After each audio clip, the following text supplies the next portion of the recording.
Ուժեղ կապանցիներ, բարև ձեզ։ Կապանը ես հիշում եմ այն ժամանակ, երբ առաջի անգամ մենք սկսել էինք մեր ձևով շարժումը։ Հիշում եք, Սամվել Կարապետյանին կալանավորել էին եկեղեցուն պաշտպանելու համար։ Եվ այդ ժամանակ մենք ստեղծեցինք շարժումը, որը այսօր վերածվել է երկրի գլխավոր ընդդիմադիր քաղաքական ուժի, որ այսօր այդ է ներկայացնում երկրում փոփոխություններ բերելու։ Այդ ժամանակ գալով Կապան մենք ստացել ենք մեծ էներգիա, մեծ աջակցություն, որը մեզ օգնել է պայքարի ամբողջ ընթացքում։ Ազնվությամբ եմ ասում, ես միշտ լավ եմ հիշում այդ օրը ու ձեզ ասում եմ, որ այդ օրվա ձեր վերաբերմունքը դեպի մեզ տվեց մեզ մեծ էներգիա բերելու այս փոփոխությունները։ Վերջապես ստեղծելու ընդդիմադիր ուժ,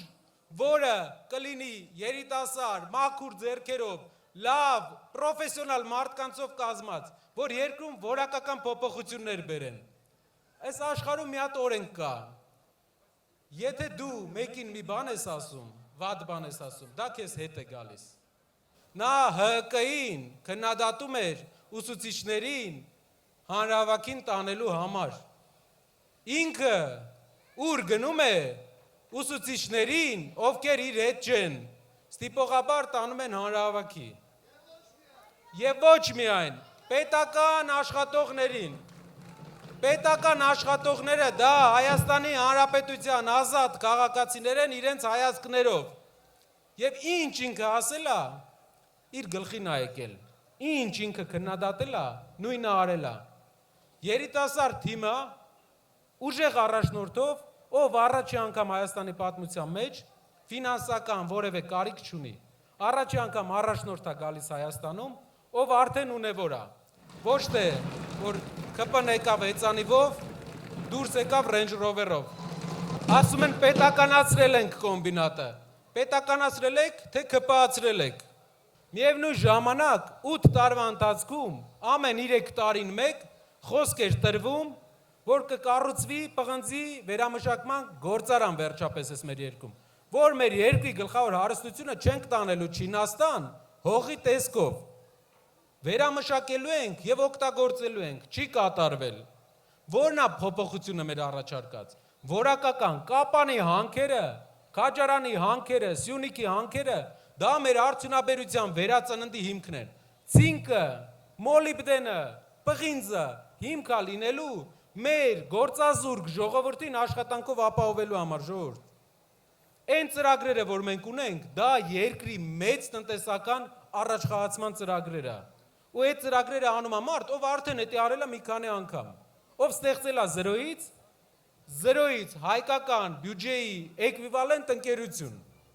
ու զարգացնում է դա։ Երեք այստեղ նաև ներկա էր մեր երկրի պաշտպանության նախարարը, ով ինձ դիմելով խորհուրդներ էր տալիս։ Ստիպված եմ արձագանքել, չնայած հաճույք չունեմ,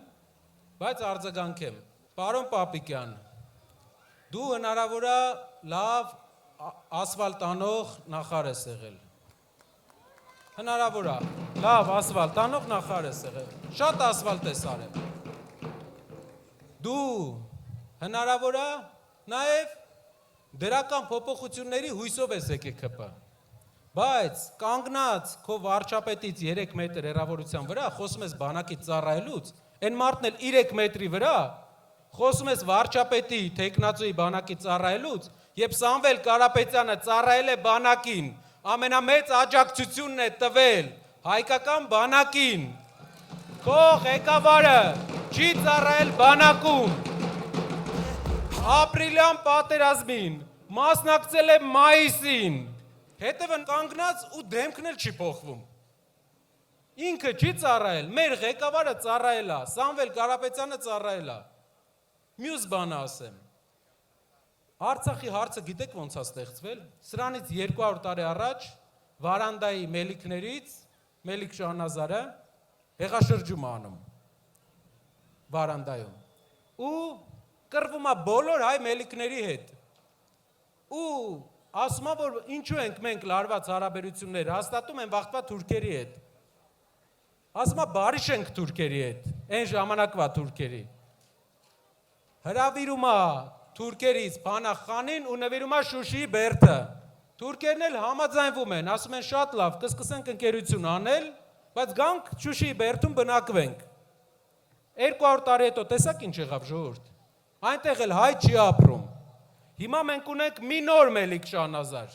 ով ասում է խաղաղություն բերեմ, Հայաստանի Սյունիքի դարպասները բացեմ, գան ապրեն ստեղ խաղաղություն լինի։ Լսի, այդ ճամփեն մենք մի անգամ անցել ենք, ու դրա արժեքը կորսված Արցախն է։ Իրանք խաղաղությունը համեմատում են զիջման հետ։ Աշխարհում Ադրբեջանը աշխարհի ամենաուժեղ երկիրը չի։ 83-րդ տնտեսությունն է։ Չի կարելի Ադրբեջանից վախենալ։ Պետք է ուղղակի ունենալ ուժեղ առաջնորդություն, պետք է ուղղակի ունենալ ուժեղ դաշնակիցներ, որ ստեղից 100 կիլոմետր հեռավորության վրա ունենք դաշնակից ուժեղ, ում հետ պետք է ուժեղ աշխատենք։ Պետք է ամբողջ տարածաշրջանի հետ լավ հարաբերություններ հաստատել ու ունենալ երաշխավորված խաղաղություն։ Ոչ թե այս ամենը։ Մելիք Շահնազարի օրինակը մի օրինակ է, երբ հայերը սկսում են խաղաղություն մանգալ, երբեմն դա խառնում են զիջման հետ։ Մենք պետք է չխառնենք դա զիջման հետ, մենք պետք է մեր երկիր թույլ չթողենք ոչ 10,000, ոչ 20,000, ոչ 30,000 ադրբեջանցի, որովհետև մենք գիտենք, թե դա ինչ հետևանք ունի։ Իսկ մեր երկրի հարստությունը մեզ հերիք է, մեր սերունդների համար տասնյակ տարիներ ու հարյուրավոր տարիներ լավ ապագա սարքելու համար։ Մեր երկրի հարստությունը հողի տակից հանում, տանում ենք Չինաստան, տանում ենք այլ երկրներ, որ իրենք հարստանան։ Մենք վերամշակենք, մեր երկիրը հարստացնենք, ուժեղ երկիր ունենանք։ Ուժեղ Հայաստան։